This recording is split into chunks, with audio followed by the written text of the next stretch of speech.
오늘 밤에도 하나님의 은혜가 저와 여러분에게 함께하기를 기원합니다. 이제 지난주에는 우리 목사님이 오셨고 그 전주에 이어서 말씀을 보겠습니다. 레위인에게 성읍을 다 나눠주고 난 뒤에 이렇게 마무리를 했습니다. 그게 21장 45절 말씀인데요. 21장 45절 말씀을 같이 읽겠습니다. 여호와께서 이스라엘 족속에게 말씀하신 선한 말씀이 하나도 남음이 없이 다 응하였더라. 아멘. 하나님의 약속, 하나님의 말씀이 다 성취되었습니다. 이제 남은 것은 여기 함께 있는 요단강 동쪽 지파 형제들이 돌아가는 것입니다. 이들은 르우벤, 갓, 므낫세 반지파에서 온 사람들입니다. 9지파와 반지파가 요단 서쪽 땅을 차지하는 이 전쟁을 함께 하기 위해서 온 사람들입니다. 이제 전쟁이 끝났으니까 돌아가야 합니다. 그래서 오늘 22장은 이들이 돌아가는 이야기인데 그냥 돌아가면 됩니다. 근데 돌아가면서 한 가지 일을 하면서 문제가 발생합니다. 그게 뭐냐면 제단을 쌓은 일입니다. 그래서 22장 제목을 처음 여호수아 1장을 시작할 때 전체 제목을 봤잖아요. 22장 제목을 요단강 제단 문제라고 한 것입니다. 본문을 보겠습니다. 1절에 그때 여호수아가 르우벤 사람과 갓 사람과 므낫세 반 지파를 불러서 여호수아가 요단 동쪽 지파를 불러서 말합니다.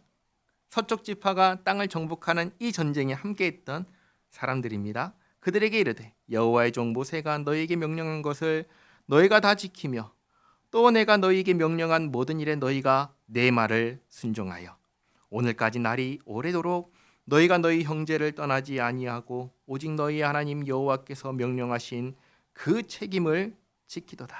지금까지 너희가 약속을 지켰다. 책임을 다했다라고 하는 겁니다. 이제는 너희의 하나님 여호와께서 이미 말씀하신 대로 너희 형제에게 안식을 주셨으니 그런즉 이제 너희는 여호와의 종 모세가 요단 저쪽에서 너희에게 준 소유지로 가서 너희의 장막으로 돌아가되 오직 여호와의 종 모세가 너희에게 명령한 명령과 율법을 반드시 행하여 너희 하나님 여호와를 사랑하고 그의 모든 길로 행하며 그의 계명을 지켜 그에게 친근히 하고 너희의 마음을 다하며 성품을 다하여 그를 섬길지니라 하고 이렇게 돌려보내면서 세 가지를 당부합니다. 율법을 행함으로 하나님을 사랑하고 하나님의 길로 행하라. 계명을 지킴으로 하나님과 친근히 하라. 마음과 성품을 다하여 하나님을 섬겨라. 세 가지로 구분했지만 결국은 우리 하나님 잘 섬기라. 그렇게 당부한 겁니다. 그리고 6절에 여호수아가 그들에게 축복하여 보내매 그들이 자기 장막으로 갔더라. 자, 그리고 한 지파를 따로 불러서 얘기합니다. 그게 어디냐면 므낫세 반지파입니다. 7절에 므낫세 반지파에게는 모세가 바산에서 기업을 주었고 그 남은 반지파에게는 여호수아가 요단 쪽 서쪽에서 그들의 형제들과 함께 기업을 준지라. 여호수아가 그들을 그들의 장막으로 돌려보낼 때 그들에게 축복하고 말하여 이르되 너희는 많은 재산과 힘이 많은 가축과 은과 금과 구리와 쇠와 힘이 많은 의복을 가지고 너희의 장막으로 돌아가서 너희의 원수들에게서 탈취한 것을 너희의 형제와 나눌지니라. 아멘. 이 므낫세 지파에게는 재산을 나누라고 이야기합니다. 그 이유는 반절 지파가 요단강 동쪽에 있기 때문입니다. 서쪽에 있는 지파가 약속의 땅을 정복하면서 탈취한 전리품이 있습니다. 서쪽에 있는 므낫세 반지파가 같이 참여해서 전쟁에 참여했으니까 돌아갈 때 반절은 가지고 가게 그렇게 하라고 합니다. 9절에 르우벤 자손과 갓 자손과 므낫세 반지파가 가나안 땅 실로에서 이스라엘 자손을 떠나 여호와께서 모세에게 명령하신 대로 받은 땅 곧 그들의 소유지 길르앗으로 가니라.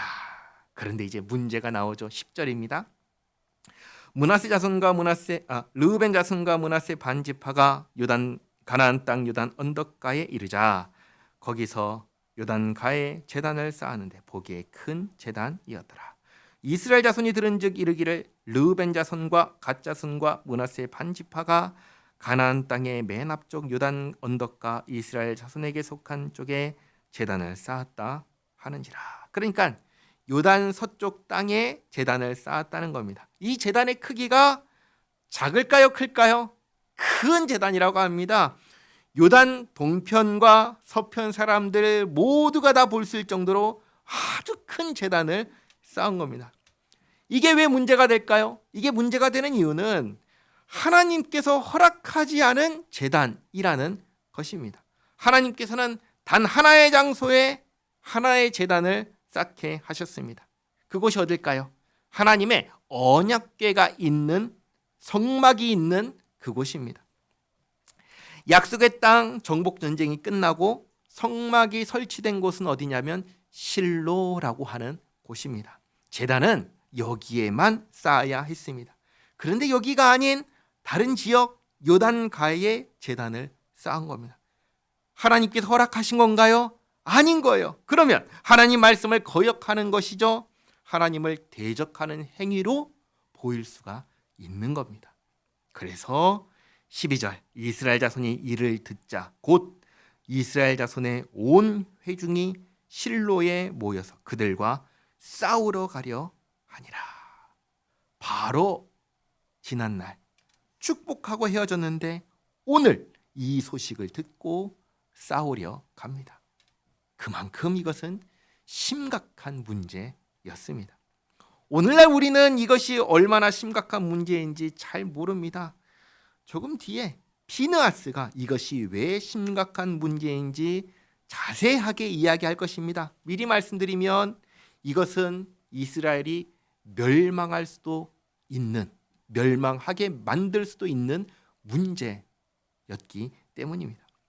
13절을 보시면 전쟁하기 전에 요단 동편 지파가 하나님을 배반했는지 아닌지를 확인하기 위해서 사람을 보냅니다. 13절 이스라엘 자손이 제사장 엘르아살의 아들 비느하스를 길르앗 땅으로 보내어 르우벤 자손과 갓 자손과 므낫세 반지파를 보게 하되.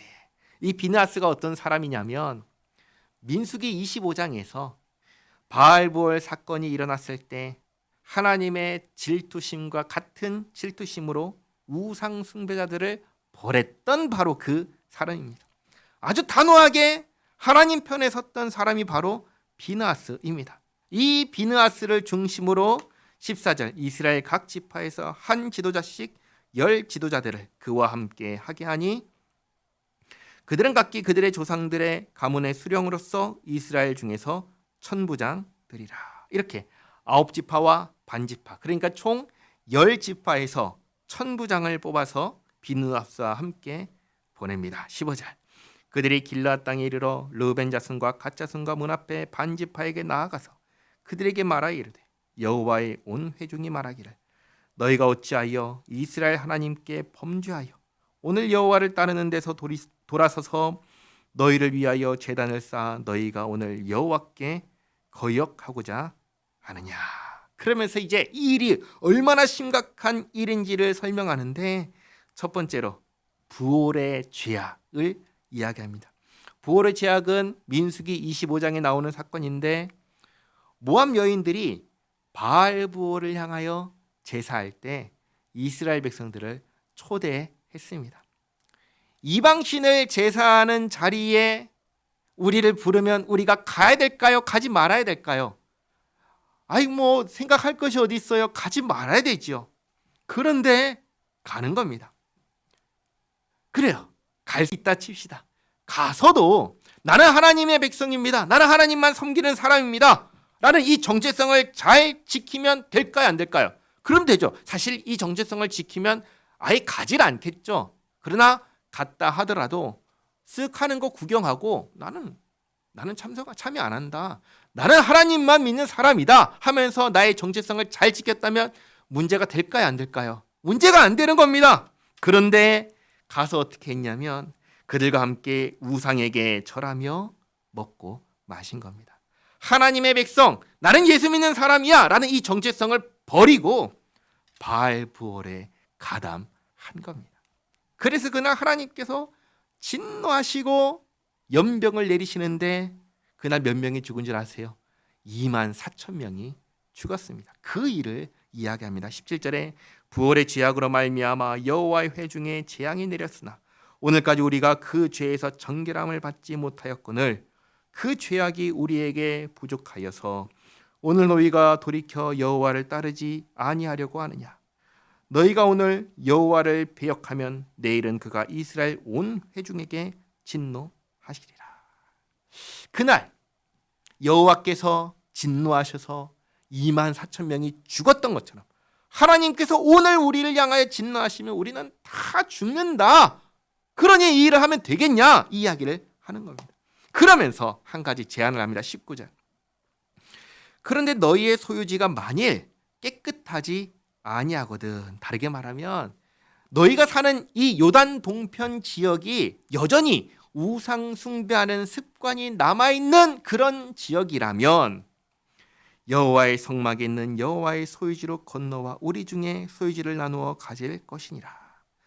오직 우리 하나님 여호와의 제단 외에 다른 제단을 쌓음으로 여호와를 거역하지 말며 우리에게도 거역하지 말라. 이렇게 너희가 살고 있는 그 지역이 여전히 우상 숭배하는 지역이라면 우리한테 와라. 우리가 가진 것 나누겠다. 같이 여기에서 하나님 거역하지 말고 같이 살자 제안을 합니다. 그리고 두 번째 이야기를 합니다. 이번에는 뭐냐면 아간의 범죄 사건을 이야기합니다. 이것은 여호수아 7장에 나오는 사건인데 하나님께 바친 물건을 훔쳤다가 이스라엘이 도리어 하나님께 바친 존재가 되었었습니다. 이 범죄 때문에 약속의 땅에 들어와서 한 전쟁에서 처음으로 패배했습니다. 그 일을 이야기합니다. 20절에 세라의 아들 아간이 온전히 바친 물건에 대하여 범죄 훔쳤으므로 이스라엘 온 회중에 진노가 임하지 아니하였느냐. 그의 죄악으로 멸망한 자가 그 한 사람만이 아니었느니라 하니라. 약속의 땅을 차지하는 이 전쟁은 하나님께서 하시는 전쟁이니까 이길 수밖에 없는 전쟁이었는데 아간의 범죄 때문에 전쟁에 지고 여러 사람이 죽었습니다. 이렇게 하나님과 맺은 언약을 깨고 죄를 범하면 이스라엘이 받을 진노가 크다는 것을 이야기하며 그럼 안 된다. 회개하라. 회개하라 얘기합니다. 자, 그러자 21절에 르우벤 자손과 갓 자손과 므낫세 반 지파가 이스라엘 천천의 수령들에게 대답하여 이르되 전능하신 자 하나님 여호와 전능하신 자 하나님 여호와께서 아시나니 이스라엘도 장차하리라. 이 일이 만일 여호와를 거역함이거나 범죄함이거든 주께서는 오늘 우리를 구원하지 마시옵소서. 우리가 제단을 쌓은 것이 돌이켜 여호와를 따르지 아니하려 함이거나 또는 그 위에 번제나 소제를 드리려 함이거나 또는 화목 제물을 드리려 함이거든 여호와는 친히 벌하시옵소서. 찬찬히 형제들의 오해를 풉니다. 만약 우리에게 조금이라도 하나님을 거역하거나 하나님께 범죄함이 있다면 우리를 구원하지 말고 벌하시옵소서. 우리가 제단을 쌓은 것은 우상을 섬기려 하는 것도 아니고 제사를 드리려고 한 것도 아닙니다. 그러면 왜 쌓았는가? 24절에 우리가 목적이 있어서 주의하고 이같이 하였노라. 곧 생각하기를 후일에 너희의 자손이 우리 자손에게 말하여 이르기를 너희가 이스라엘 하나님 여호와와 무슨 상관이 있느냐. 너희 르우벤 자손 갓 자손아 여호와께서 우리와 너희 사이에 요단으로 경계를 삼으셨나니 너희는 여호와께 받을 분깃이 없느니라 하여 너희 자손이 우리 자손에게 여호와 경외하기를 그치게 할까 하여. 그러니까 누구와의 관계에서 문제가 생길 것을 생각하고 싸운 거죠. 요단 동편 지파는 요단 서편 지파와의 관계에서 문제가 생길 것을 생각하고 싸운 겁니다. 이 요단강을 중심으로 동서가 갈라졌습니다. 약속의 땅은 어느 땅이죠? 동쪽인가요? 서쪽인가요? 서쪽 땅입니다. 그러면 지금은 당대 그 세대는 알지만 한 세대만 지나가도 서로를 모르는 사람이 생길까요? 아닐까요? 생기는 것이죠. 그렇게 두 세대, 세 세대가 지나면 어떻게 될까요? 25절에서 우려하는 것처럼 우리는 너희를 모른다. 너희는 하나님께 받을 분깃이 없다. 라고 말하는 서쪽 지파 사람들이 생기는 겁니다. 그렇게 되는 것을 막기 위해서 이 당시에는 뭐 계약서를 종이로 쓸 수 있어요? 그럴 수가 없으니까 당시에는 다른 방식으로는 표시할 수가 없으니까 모형 제단을 아주 크게 만들어서 이걸로 증거를 삼은 것입니다. 그래서 26절에 우리가 말하기를 우리가 이제 한 제단 쌓기를 준비하자 하였노니 이는 번제를 위함도 아니요 다른 제사를 위함도 아니라, 다시 말해서 절대로 제사를 드리려고 쌓은 것이 아니다. 27절 우리가 여호와 앞에서 우리의 번제와 우리의 다른 제사와 우리의 화목제로 섬기는 것을 우리와 너희 사이와 우리의 후대 사이의 증거가 되게 할 뿐으로써 너희 자손들이 후일에 우리 자손들에게 이르기를 너희는 여호와께 받을 분깃이 없다 하지 못하게 하려 함이라. 우리가 말하였거니와 만일 그들이 후일에 우리에게나 우리 후대에게 이같이 말하면 우리가 말하기를 우리 조상이 지은 여호와의 제단 모형을 보라. 이는 번제를 위한 것도 아니요 다른 제사를 위한 것도 아니라 오직 우리와 너희 사이의 증거만 되게 할 뿐이라. 우리가 번제나 소제나 다른 제사를 위하여 우리 하나님 여호와의 성막 앞에 있는 제단 외에 제단을 쌓음으로 여호와를 거역하고 오늘 여호와를 따르는 데에서 돌아서려는 것은 결단코 아니라 하리라. 결국 제단을 쌓은 이유는 이것이 우리 동편 지파도 너희 서편 지파들과 같이 다 같이 하나님께 속한 한 가족이다라는 것을 나타내기 위해서라는 겁니다. 증거라는 것이죠. 이 말을 듣고 사람들이 안심을 할까요? 아니면 긴장을 할까요? 안심을 하지요. 그래서 30절에 제사장 비느하스와 그와 함께한 회중의 지도자들 곧 이스라엘 천천의 수령들이 르우벤 자손과 갓 자손과 므낫세 자손의 말을 듣고 좋게 여긴지라. 전쟁하러 왔다가 그 말을 듣고 하나님을 떠나고 배역한 것이 아니구나 하면서 안심합니다. 그리고 31절에 제사장 엘르아살의 아들 비느하스가 르우벤 자손과 갓 자손과 므낫세 자손에게 이르되 우리가 오늘 여호와께서 우리 중에 계신 줄을 아노니 이는 너희가 이 죄를 여호와께 범하지 아니하였음이니라. 너희가 이제 이스라엘 자손을 여호와의 손에서 건져내었느니라 하고, 이렇게 말한 이유가 만일 범죄했다면 우리 모두가 하나님께 벌을 받았을 것이기 때문입니다. 그게 아니니까 다행이다, 안심했다라는 겁니다. 32절 제사장 엘르아살의 아들 비느하스와 지도자들이 르우벤 자손과 갓 자손을 떠나 길르앗 땅에서 가나안 땅 이스라엘 자손에게 돌아와 그들에게 보고하며 그 일이 이스라엘 자손을 즐겁게 한지라. 이스라엘 자손이 하나님을 찬송하고 르우벤 자손과 갓 자손이 거주하는 땅에 가서 싸워 그것을 멸하지 않은 말을 다시는 하지 아니하였더라. 르우벤 자손과 갓 자손이 그 제단을 엣이라 불렀으니 우리 사이에 이 제단은 여호와께서 하나님이 되시는 증거라 함이었더라. 아멘. 이렇게 동쪽 지파가 세운 제단으로 인해 생긴 문제는 아무 문제 없이 해결되었습니다. 그리고 23장입니다. 1절에 여호와께서 주위의 모든 원수들로부터 이스라엘을 쉬게 하신 지 오랜 후에 여호수아가 나이 많아 늙은지라. 약속의 땅이 누구의 땅이 됐죠? 하나님의 땅이 되었습니다. 하나님의 땅이 된 지 오래되었습니다. 물론 각 지파별로 자기의 소유의 땅을 완전히 정복하는 일은 아직 진행 중에 있습니다. 그러나 그럼에도 불구하고 이 땅이 누구의 것이냐? 하나님의 것이다, 이스라엘의 것이다 라고 말하는 데는 이견이 없는 것입니다. 정복 전쟁을 시작했을 때로부터 이제 많은 시간이 지났습니다. 여호수아가 나이 많아 늙었습니다. 죽음을 앞둔 여호수아가 각 지파의 수령들을 부릅니다. 2절에 여호수아가 온 이스라엘 곧 그들의 장로들과 수령들과 재판장들과 관리들을 불러다가 그들에게 이르되 나는 나이가 많아 늙었도다. 너희 하나님 여호와께서 너희를 위하여 이 모든 나라에 행하신 일을 너희가 다 보았거니와 너희 하나님 여호와 그는 너희를 위하여 싸우신 이시니라. 하나님이 누구시라고 하죠? 하나님은 우리를 위하여 싸우시는 하나님이십니다. 이 땅은 물론 우리가 싸웠지만 이기게 하신 분이 누구시냐? 하나님이시라는 겁니다. 하나님께서 우리에게 승리를 주셨고 이 땅에서 살게 하셨습니다. 보라, 내가 요단에서부터 해지는 쪽 대까지의 남아있는 나라들과 이미 멸한 모든 나라를 내가 너희를 위하여 제비 뽑아 너희의 지파에게 기업이 되게 하였느니라. 12지파가 다 땅을 분배받았습니다. 너희 하나님 여호와 그가 너희 앞에서 그들을 쫓아내사 너희 목전에서 그들을 떠나게 하시리니 너희 하나님 여호와께서 너희에게 말씀하신 대로 너희가 그 땅을 차지할 것이라. 이 12지파들이 해야 할 전쟁이 남아있다라는 것입니다.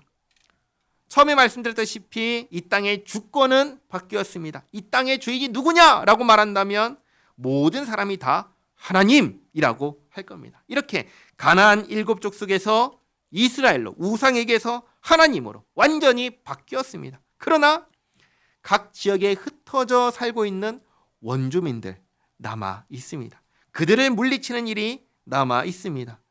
그들을 물리치는 이 전쟁도 하나님께서 함께 하실 것입니다.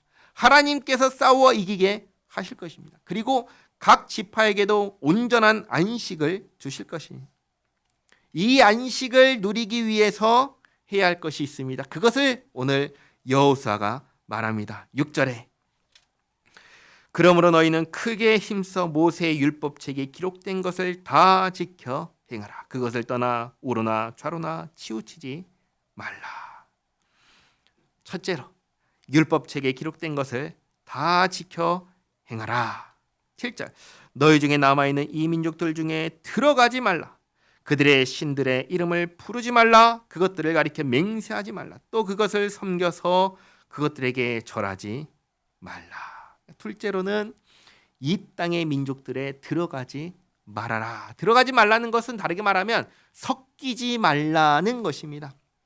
12절을 밑에 보시면 결혼하지도 말고 어떤 종류의 조약도 이들과 맺지 말라는 말씀이라는 것을 알 수 있습니다.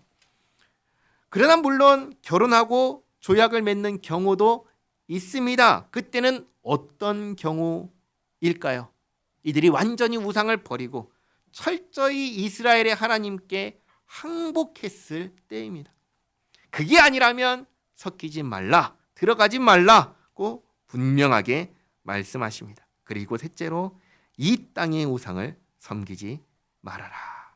이 세 가지를 한마디로 압축해서 말하면 8절 오직 너희 하나님 여호와께 가까이 하기를 오늘까지 행한 것 같이 하라. 이 세 가지 다 합치면 결국 한 가지, 오직 하나님만을 가까이 하라. 하나님을 가까이 하는 것이 하나님의 율법을 지켜 행하는 것이고 우상을 섬기는 이 민족과 섞이지 않는 것이고 우상을 섬기지 않는 것이다. 지금까지 하나님만 가까이 했던 것처럼 앞으로도 하나님만 가까이 하라고 당부합니다. 9절에 이는 여호와께서 강대한 나라들을 너희의 앞에서 쫓아내셨으므로 오늘까지 너희에게 맞선 자가 하나도 없었느니라. 너희 중 한 사람이 1000명을 쫓으리니 이는 너희의 하나님 여호와 그가 너희에게 말씀하신 것 같이 너희를 위하여 싸우심이라. 그러므로 스스로 조심하여 너희의 하나님 여호와를 사랑하라.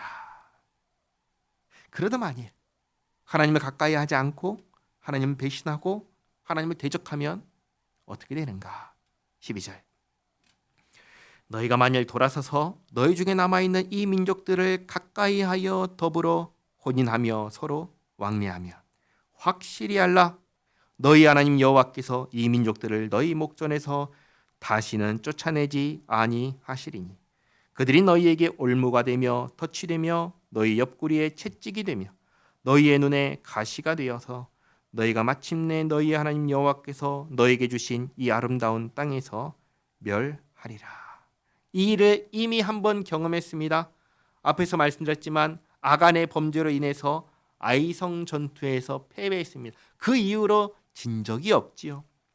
이 전쟁은 누가 승리하게 하시는 전쟁입니까? 하나님께서 승리하게 하시는 전쟁입니다. 그러니까 하나님께 범죄하면 하나님께서 승리를 주시지 않는 겁니다. 패배하게 하시고 벌하십니다. 그래도 회개하지 않으면 13절에 있는 말씀처럼 이 아름다운 땅에서 멸망하게 되는 겁니다. 지금 여호수아는 무엇을 바라보면서 얘기하고 있는 것일까요?